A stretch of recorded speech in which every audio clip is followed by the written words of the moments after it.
This episode is all about UFC 229's main event, Conor versus Khabib. First, before we get into it, we'd like to take a moment to thank XKO for allowing us to promote and cover their past event. It was pretty great. It was the first time we ever covered the event, and we're working hard on covering more combat sports in the DFW area. That being said, the Dallas Crystal Cup Open is happening on November 10th in Dallas, Texas. They've been coming to Dallas for 6 years now. This particular event has a featured division, the Ultimate Grappler Qualifier, which is a man's no-gi advanced absolute. The winner qualifies and advances to compete in Orlando, Florida, where the Ultimate Grappler 2018 will be crowned and a grand prize of $2,500 will be awarded. Early registration is October 21st. Late registration is November 6th. So go to nucjjf.com to register. Now that that's out of the way, let's get on to the show.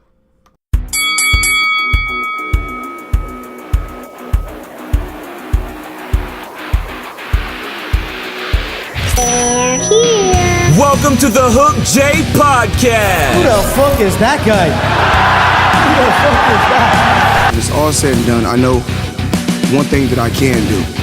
I can fight. I can give it, and I can take it. You should have left me over on that other game that I'm from, that more ruthless game where we bounce heads off the canvas and drill them into the floor. You should have left me where I was. The show starts now.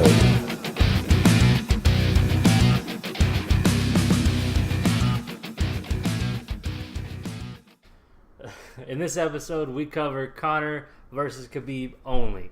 That's the only thing we're talking about in this episode because this is the biggest fight in MMA history. At least that's what it's being promoted as. So let's figure out exactly why. So coming up on October 6th is UFC 229. As we said before, the biggest main event is Khabib versus Conor or Conor versus Khabib. That's up to you. You could say it whichever way you want. So how does these two gentlemen stack up, Justin?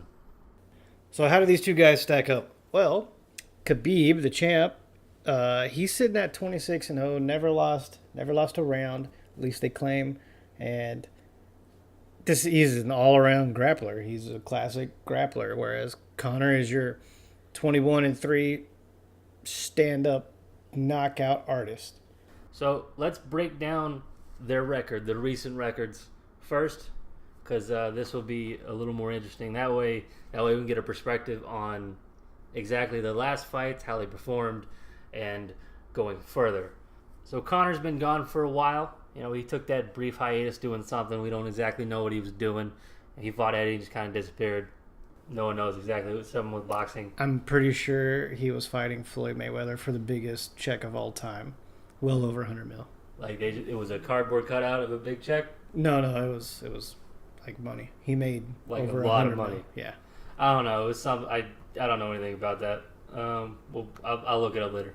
Conor's been gone for a while. Everyone knows that. He last fought at 205, not the weight class. Gotta be a big boy. He last fought at UFC 205 against Eddie Alvarez, winning his last title, which was lightweight. It should be the lightweight title. Lightweight title. He had the featherweight title. Yeah. So his last fight was a title fight against Eddie Alvarez, which he absolutely dominated. You can't deny that. It is one of the most phenomenal 4-punch, perfectly clean landed combos you'll ever see, and all the Dragon Ball Z clips they added to that. It was just good. Perfect, beautiful shots. I'm pretty sure Eddie didn't know what the hell hit him. Yeah, of course it was overhand left or left. Yeah, a lot of lefts. What was left, right? It was just perfect. It was devastating is what it was. Yes. So he last fought that. Before that, we all know the Diaz double fight there. Yes, the one where he won. The loss. One before that, he lost. Then we had, before that was the Jose Aldo fight where he dethroned a 10-year champ. In 13 seconds. Amazing. With one stunning left hand. It was one of the most run highlights of all time of anything. It's the most beautifully placed left hand full power shot on an opponent that's coming in at the same time. So it's double the force, man. It was just perfect. It was the most beautiful left hand you'll ever see. Just bounce back, bounce forward, right on the jaw as opponent's running in. It's over. Before Jose Aldo was Chad Mendes, which he won the interim belt from. He won that via TKO. And arguably up to that point, probably his hardest fight. I would argue that is his hardest fight. It being another grappler, the first real wrestler that had any actual wrestling acumen that he would fight. And that was the first time we got to see Conor get taken out of his groove. But he still won TKO. Before that was Dennis Seaver, then Dustin Poirier, who is coming up on a possible 165 title shot, but maybe not. I don't think it's going to happen. But Before Dustin was Diego Brandao, then current champ Max Holloway, Marcus Brimage, who legend says if you knock him out the first fight you have in the UFC, you automatically become a champ.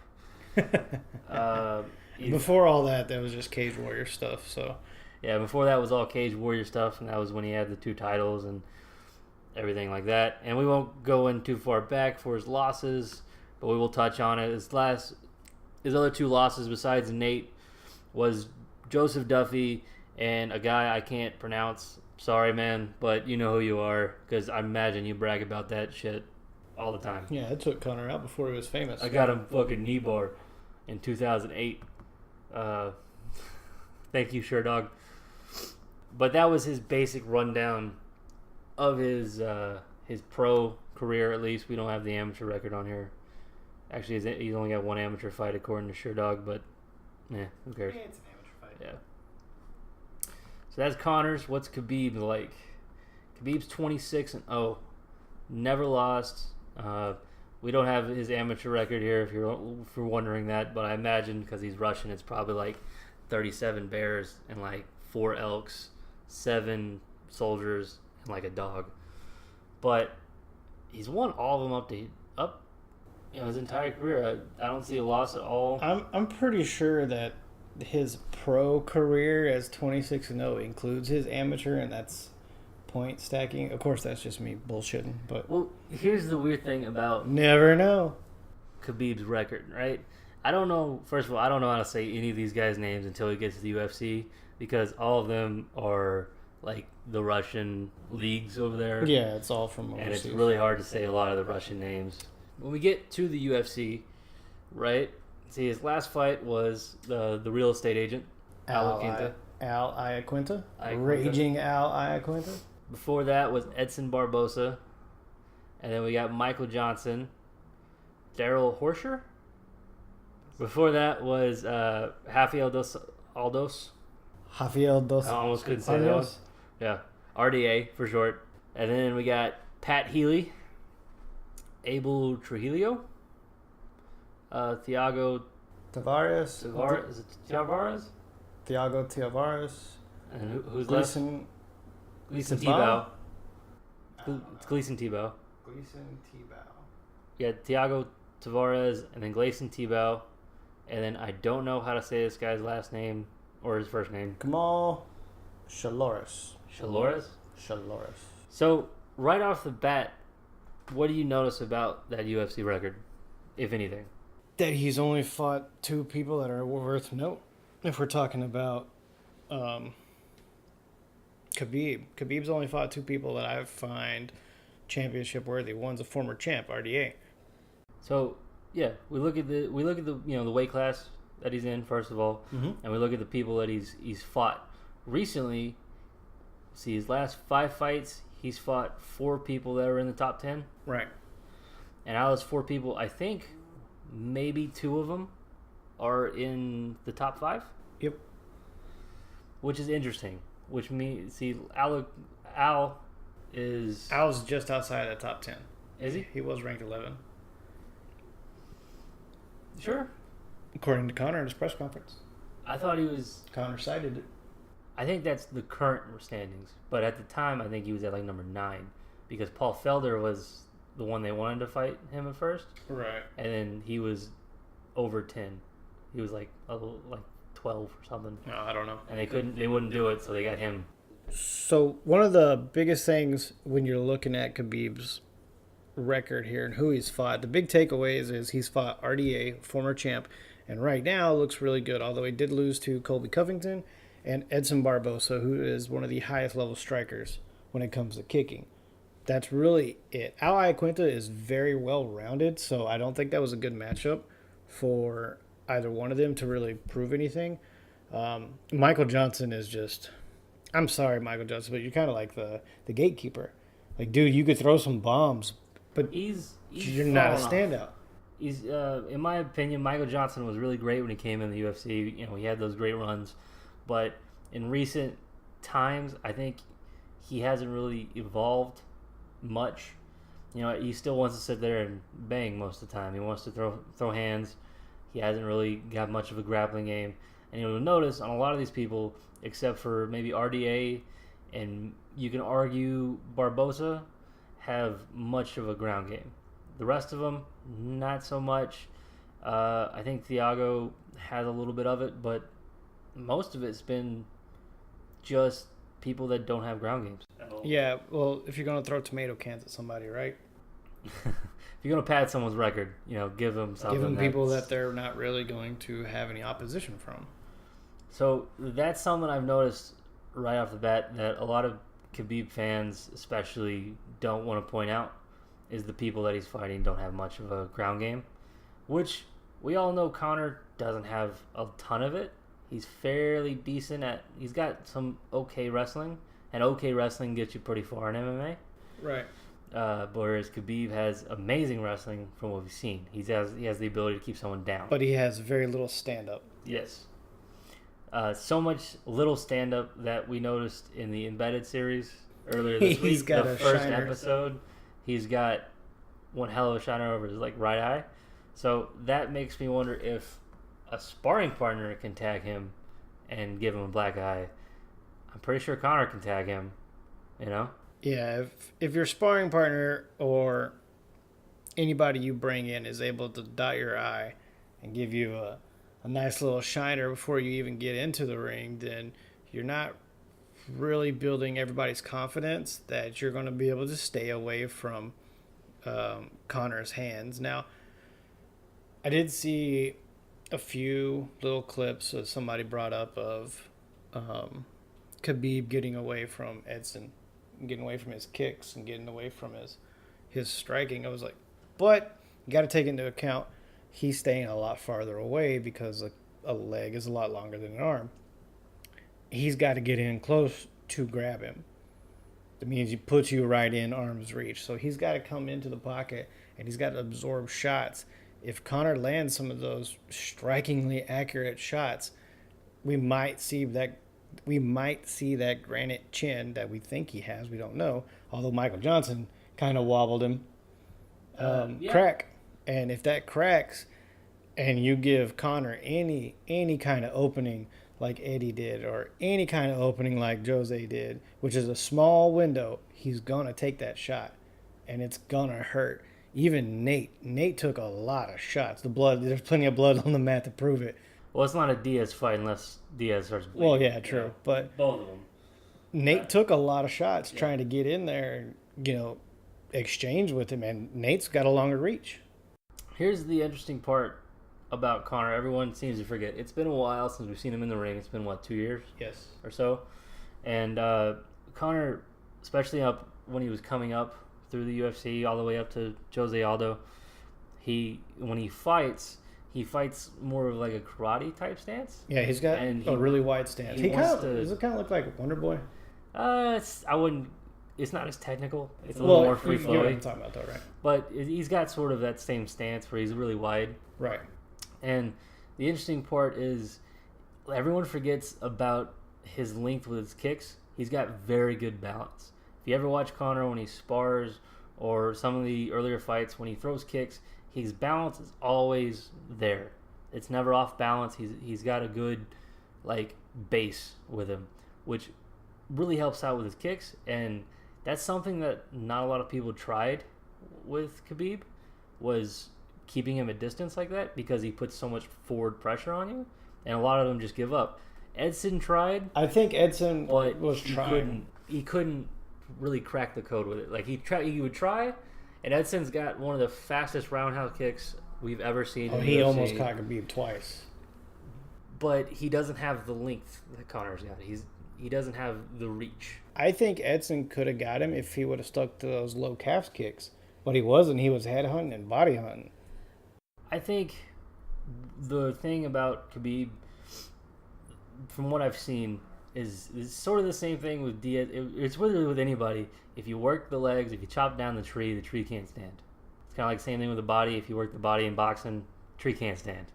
If you work his feet, you work his legs, and you're putting in kicks not just to the calves, but the insides, the outside of the calves, the the John Jones kick where he hits you right above the knee. Right, that deep kick. And you get him to the point where he's like, okay, I gotta shoot, but I'm not sure if I can, because if I go for it, that foot's right there, And Conor's got to establish very early that he's there. He can't let Khabib get some momentum going, which I think we all kind of figured that. But Conor's got to establish very early that he's got the reach on him and he knows how to use it. Because I think if he does sit there and establish, all right, I'm going to go after your legs, and when you come in to shoot, I've got boxing skills that you're not going to compare to, right? So he comes in to shoot, Conor hits him with a couple, short jabs, a couple crosses, a little uppercut, maybe an upper. I see more of a dirty boxing inside the pocket. No, I see not really dirty boxing. I see if game plan goes right, or at least what I'm thinking Conor is going to try to do is he's going to try to work the legs, kind of like he did with Diaz in the second fight. And when Khabib comes in for the shoot, because we all know Khabib's going to shoot. It's a matter of time. Yeah, it's kind of a matter of time. He's probably going to do like 14 of them in the first round to try to get him down. But as soon as he does that, I think Conor's going to do sort of, he's known to do a certain pattern, but I think he's going to do the right uppercut, left overhand that he's known for, and he's going to catch him. Because I can see it. I can see the pattern a few times when I've watched the sparring, that Khabib likes to open up the middle, especially when he's trying to block or he's trying to come forward. So I'm pretty sure that he's going to try to land that at some point. I think, ironically, Conor's going to have success more straight down the pipe. Because... That's what I'm trying to say. Like, I think when Khabib's coming in, like, Khabib, has this tendency to put his hands a little down because he's looking to shoot and he's going to feint. Normally he feints, and then when you react, he goes in for the shoot, right? He goes in for a shot to take you single leg, drag you over, drop you down. But what I think is going to happen is he's going to look for that feint. There's going to be an opening. And Conor has a way of going up the middle with a right uppercut, and then as he's doing that, he's already transferring his energy. You can see it, and he's already loading up his left. And I think he's going to get him with that left. You think Conor's just trying to draw him into his left? I think he's going to use his range in order to get him to shoot, because he's going to get real tired real quick of those kicks to the legs. And as soon as he does, Conor's going to capitalize. If I was Conor, that would be my plan. Yeah, because Conor is a counter puncher with that left. Like, he tries to get you to win. That's how he won his titles. Yeah, I mean, he wants you to throw that right so he can snag you with his left.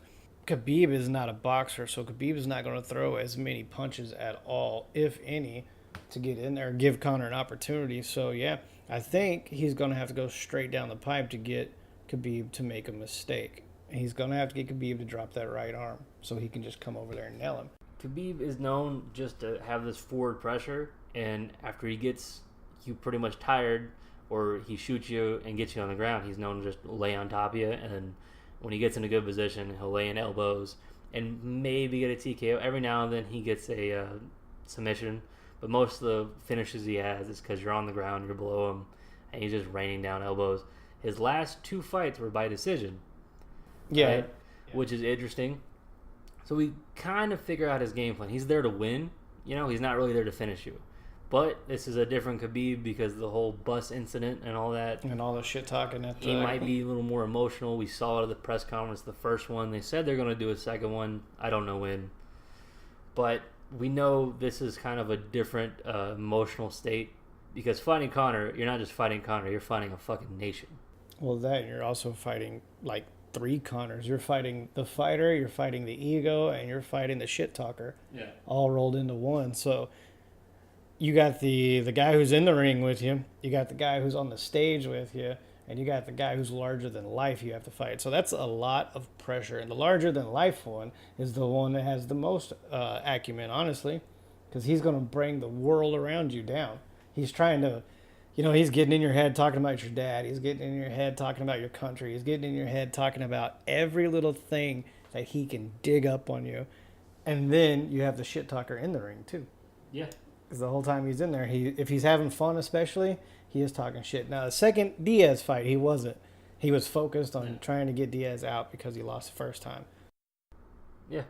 The second Diaz fight, you can tell he was more determined, right? Oh, yeah. He was determined, like, all right, the first time, I didn't take him seriously. This time, I'm here.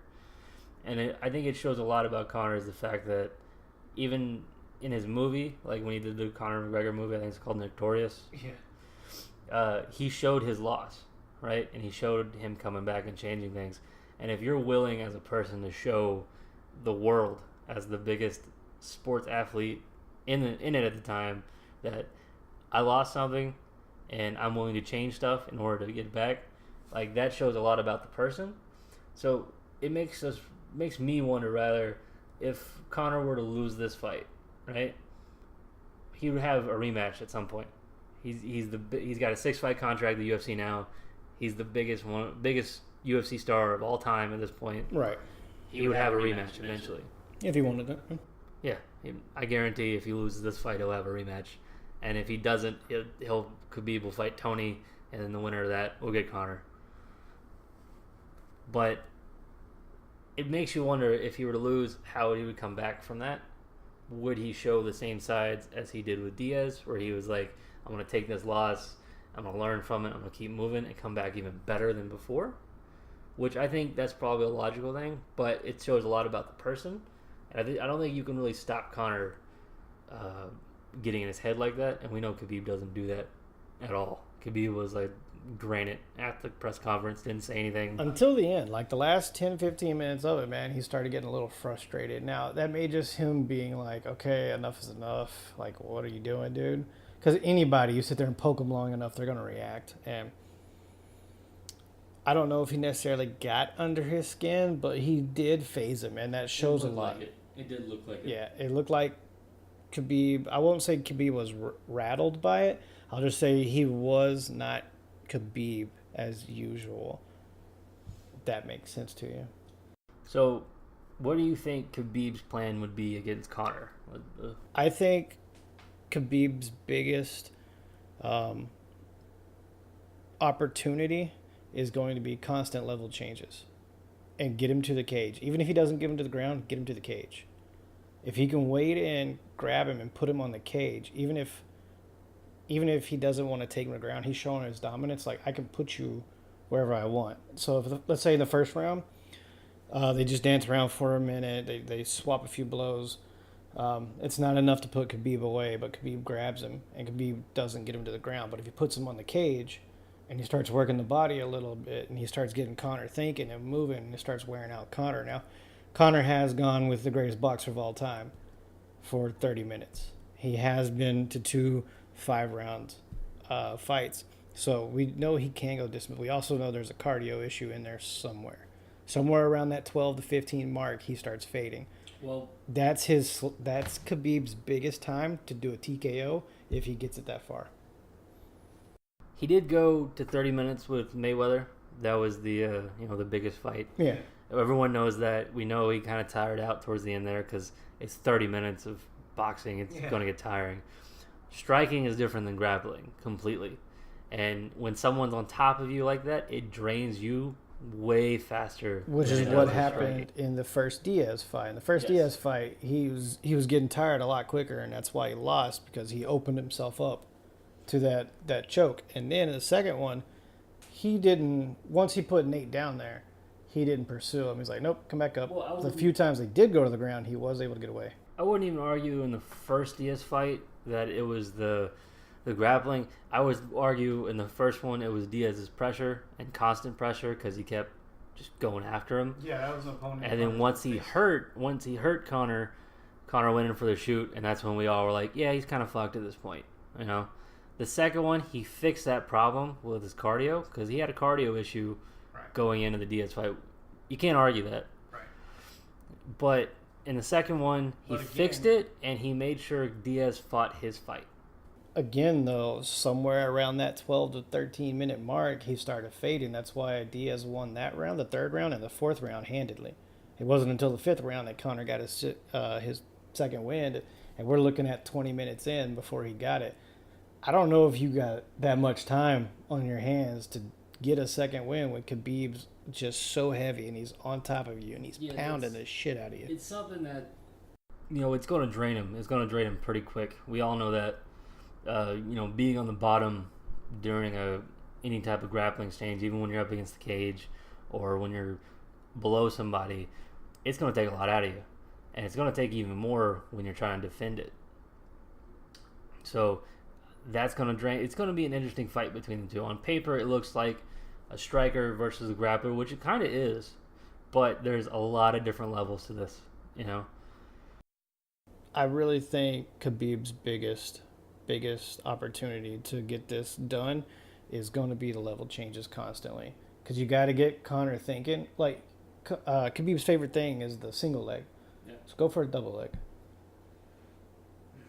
go for a hip toss, do something different that'll throw him out of what he planned or what he's already planned that you're going to do. I think what's his name, Zabit, I think he comes out of the same camp. I might just be stereotyping him because his name's Zabit, and his last name has the same kind of indentation. But he always does these trips, which I find are fascinating because it takes everybody. Everyone's like, okay, if you're gonna take someone down, it's gonna go a double leg or a single leg. Most times it's a single leg. Not really these trips. So it'd be nice to see Khabib do these trips, do a hip toss, throw Conor off his game like that, especially if he can get inside. But the biggest issue where I think this is going to be the fight's going to be won, is either Khabib's going to get inside and be able to grab Conor, or it's going to be in the sprawl. Because we know Khabib is probably going to take Conor down at one point, right? Right. Conor has to get up. Conor has to make sure Khabib fights his game, and Khabib has to make sure Conor fights his game.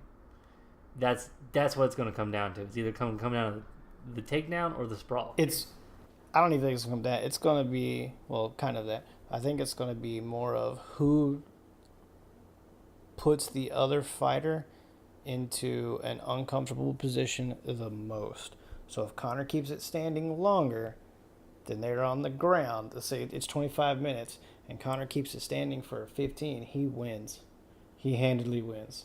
Because that is not Khabib's strong suit. He cannot stand up that long and go toe-to-toe with probably the best, most accurate striker in the UFC. That is simple. And Conor cannot stay on the ground for more than 15 minutes and just get hammered and pounded on. He's not going to be able to win like that. Neither one of these guys can fight the other person's fight. Yeah. It's going to be interesting to see how this plays out. Whoever, what's the word? Imposes their will the most. Yeah, it's one of those things that since the beginning of the UFC, beginning of MMA, if you're on top of somebody and you're raining down elbows and strikes and they can't defend, you're gonna win. That's a TKO. Yeah, and if you have the ability to hit somebody on the exact point with speed and accuracy, you're going to win. So it comes down to this combination of who's going to get it first. I honestly don't think this is going to be a submission finish. I don't see that happening between any of them. If it goes to a submission, I will be, no matter who does it, I will be thoroughly impressed. It's like, wait a minute, who submitted who? I see this being either counted as a TKO or a decision. I don't think someone's, as much as like Conor, I don't think he's going to flat out like Jose Aldo him or get an armbar. It's going to be a TKO or a decision. Because I think if Conor managed to catch Khabib, I think programming is going to take over and he's going to go for that double or that single, and it comes down to that sprawl. And if he can make that. That brings up an interesting point, though, what you said. If Conor, let's say Conor steps in and he cracks Khabib, and Khabib gets loose leg, his chicken leg dancing out there. Baby did. Yeah, he's chicken leg dancing out there. Conor cannot move in for the kill right away because Khabib's first reaction is going to be to grab him. Conor's going to have to maintain composure and try to land the finishing shots from distance or kicks to keep Khabib from grabbing him until he gets around to a side and lands it, or as long as he's not right in front of it. Because we saw what happened with Barbosa and Motown Phenom Kevin Lee. Right. Barbosa cracked him on top of the head, and he was chicken dancing all over the place. But when Barbosa went in, Lee grabbed him, and he wasn't able to finish it out. Yeah. So that's an example. Conor cannot let that happen if he gets that stun, if he gets that wobble shot. He can't do it. If he does, he'll have to do it as quick as he did to Eddie, where it's just follow up, pop, pop, pop. He would have to. It depends on how good he can catch him, I think, say Conor were to hit Khabib and get him pretty good, but not a KO, right? Like, he hits him, he's definitely wobbled. Khabib's going to come in for that single. He's going to try to grab him because that's what everybody does. That's what they train you to do. If you're hurt, either back off or grab him because you don't want to get punched more. Yeah. So say he does that. If Khabib's coming in to grab you, like, definitely you would probably want to back off to give him room. But it also depends on how well you think you hurt him. So it would come down to, like, the first couple shots because Conor's going to land more than just... He's not going to Jose Aldo him. He's going to land a couple, and he's going to test him at first with a couple power shots. It's kind of like Diaz, or Nick Diaz to be precise. When he would fight, he'd put constant pressure on you, but he always throw these, like, half shots, and then every now and then he'd go in with, like, these heavy hands, and then eventually he'd pour it all on. So I think that's probably what Conor's going to try to do. Like, the first couple, filling out process, couple, first, second round, he'll hit him with a shot that's a little heavy, not too, and then if he feels that he could do it, he'll pour it on at some point. I doubt he'll go in there with like a falcon punch and try to take his head right off. It worked for his fight against Jose Aldo. It got him a belt, so who knows? But I think he'll probably be more tactical with this one. This is probably going to be his most skilled fight. This is going to be the most prolific fight for both of them.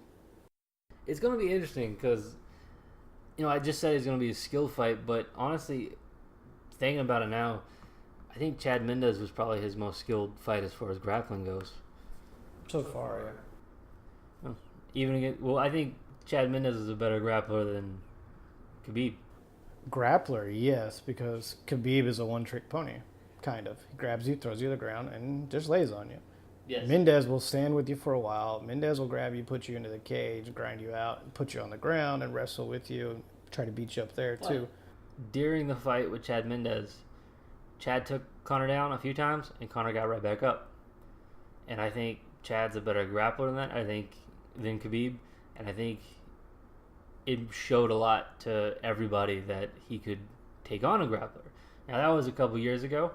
That was, 3 years ago? So it's been a while. And we don't know exactly what Conor's been working on. We don't know whether he's just like, every day we're sprawling. I'll say this. We don't know what Conor's been working on, right? But we haven't seen any real media coverage outside that first press conference. So that shows he has been in there, taking this serious. He knows this is the biggest fight or the hardest fight of his life. I think he's going to impress everybody with his defensive skills because he's had more time to focus. He's had the drive to focus. He knows this is going to be a hard fight. He knows. He's got to know. I think the one reason he only did the one press conference.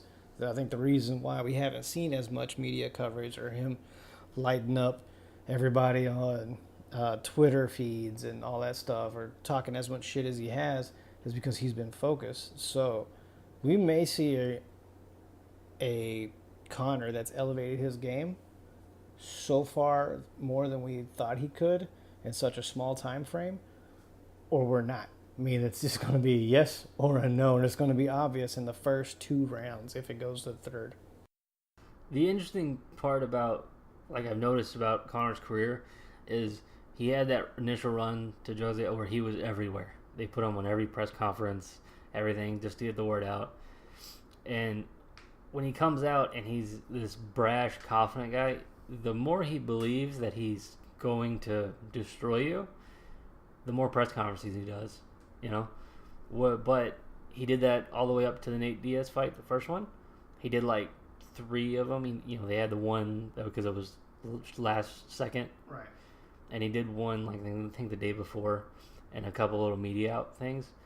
But the second fight, he only did, I think, 1 or so. He did nowhere near as many because he was focused. Yeah, he even then they had a big thing about it because he said he didn't want to do it, and the UFC was like you have to do all that.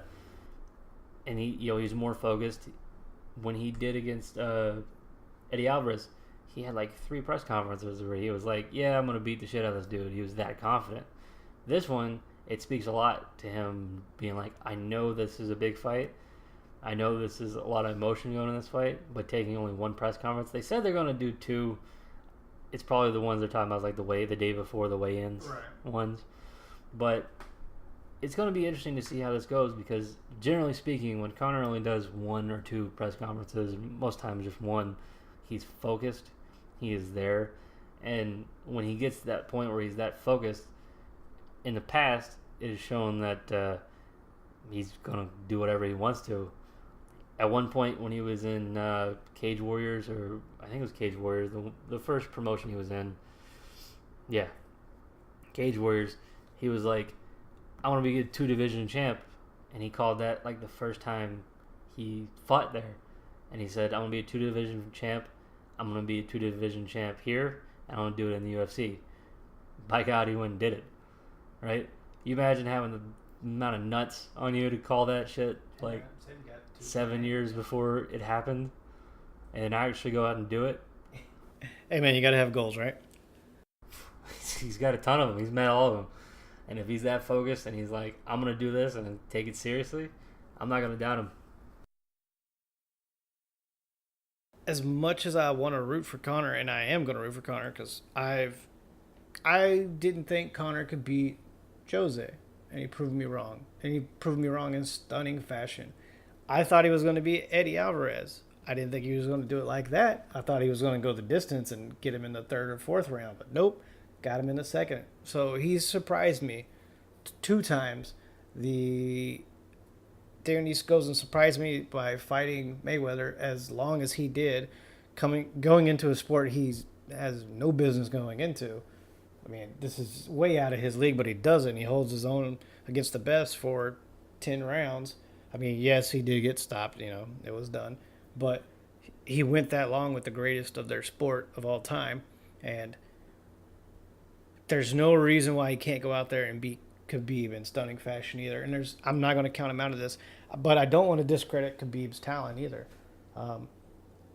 I'm really looking forward to see how much Khabib has improved anything outside of the single leg and ground and pound. If he has improved just his boxing defense, that way he can take a shot or 2 to set up a feint or a level change better than he has. I mean, this is the time to show it.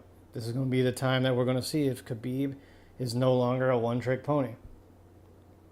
And I use the word one-trick pony just because it's easy to explain. There's so much going into this fight. It's the reason they're promoting it. It's the biggest UFC fight of all time. It's because you have the bus incident. You have all the shit between his team and their team because of that. And before that, you have the shit talking that took place years before Khabib was even considered for the championship. When Khabib was hurt and he wasn't even fighting, they were still shit talking then. There's a reason they have this. It's not just because of the emotions. It's because you can go into this fight from 1,000 different angles, but you're not going to know the winner. You can't do MMA math. Can't do combat sport math at all. I don't know who's going to win this. This is one of the hardest fights to pick for me. This fight, I'm not going to pick. I want Conor to win. But I also want Khabib to win because both of these guys are just phenomenal at what they do, and the amount of talent they bring to the cage at any one time is just insane. Khabib's overbearing dominance on his opponents. Conor's flash and flare and ability to get an entire nation into one coliseum, it feels like, and to really put on a show every time he shows up, win or lose. I mean, these two guys are so stylistically different in their fighting style and their mentality that I don't want either one of them to lose, but there's no way. One of them's got to lose. I want Conor to win. Conor's the guy I'm going to pull for in this one. And I don't know.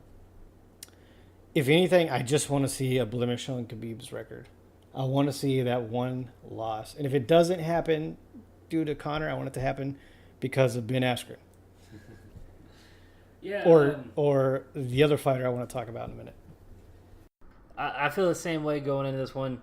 I'm not really going to pick. I'm not going to tell you who to bet on, because I don't want to give you shitty advice and you'd be like, fuck these guys. I don't ever want to listen to this again.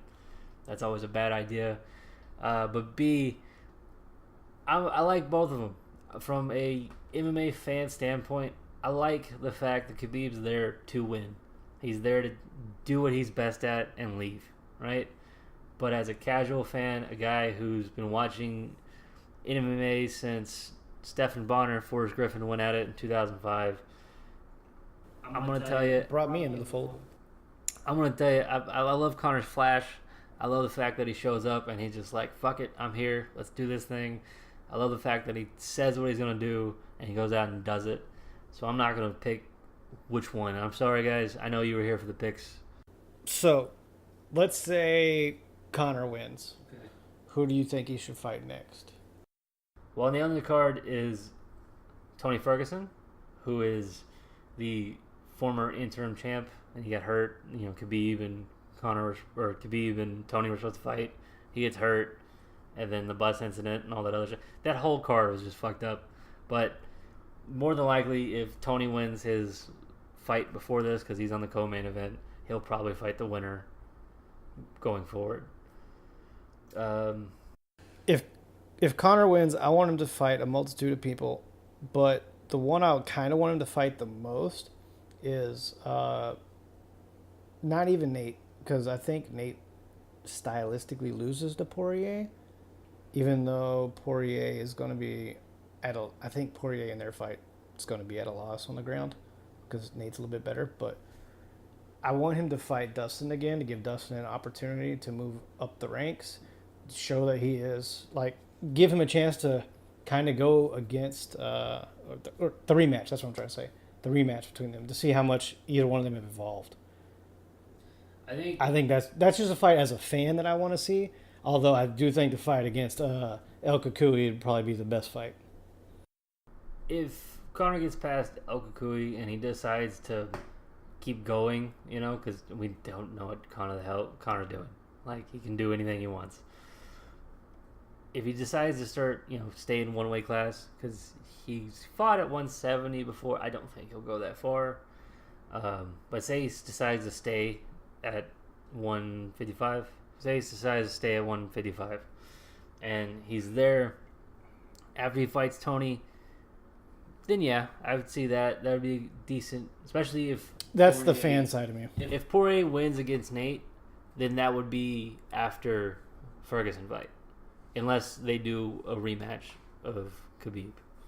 You know? But right now, you have the three big ones in that division. So...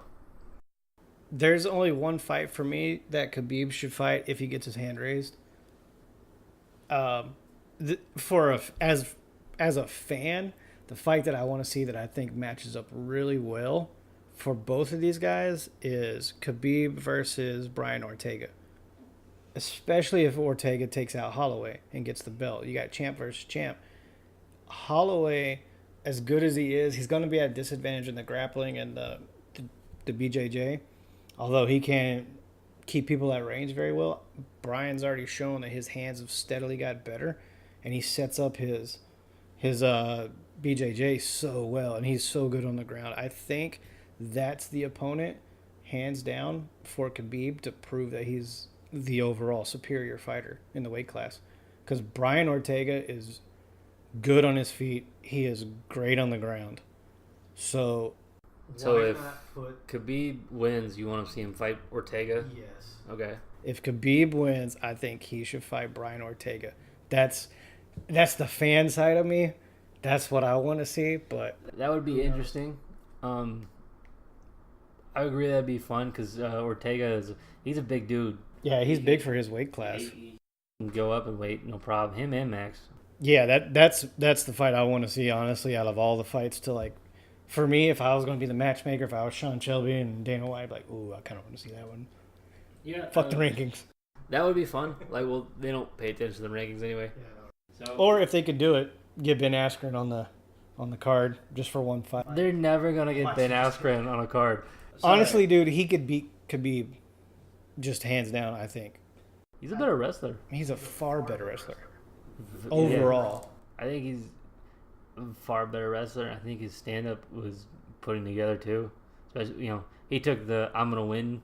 He didn't really go out there for finishes. He went out there to win. Yeah, he went out there to win all 5 rounds for 5 fucking minutes every time. So I think if Ben came into the UFC, he'd probably clean up a lot of people, clean up divisions. Yeah, he'd probably have 2 belts, champ, consecutive defenses too. Yeah, he could probably do both. That's the only 2 people I want to see Khabib fight. I mean, one's not in the UFC, one's retired, and the other one Soft retired. Like he says he'd come out for a UFC fight, but Dana won't get like his head out of his ass. And Dana doesn't want to do it. It's a lot of politics. No, it's Dana's ego. That ain't politics. That's Dana's ego. So that being said, guys, what do you think is going to happen? Tell us what you think is going to happen in the comments below. That would help us out, get a little bit of a gauge on our audience. I know like the 4 people of you that listen to this would really help us out. Like, share, subscribe. I wouldn't tell you to do that, but it would help also. You got anything?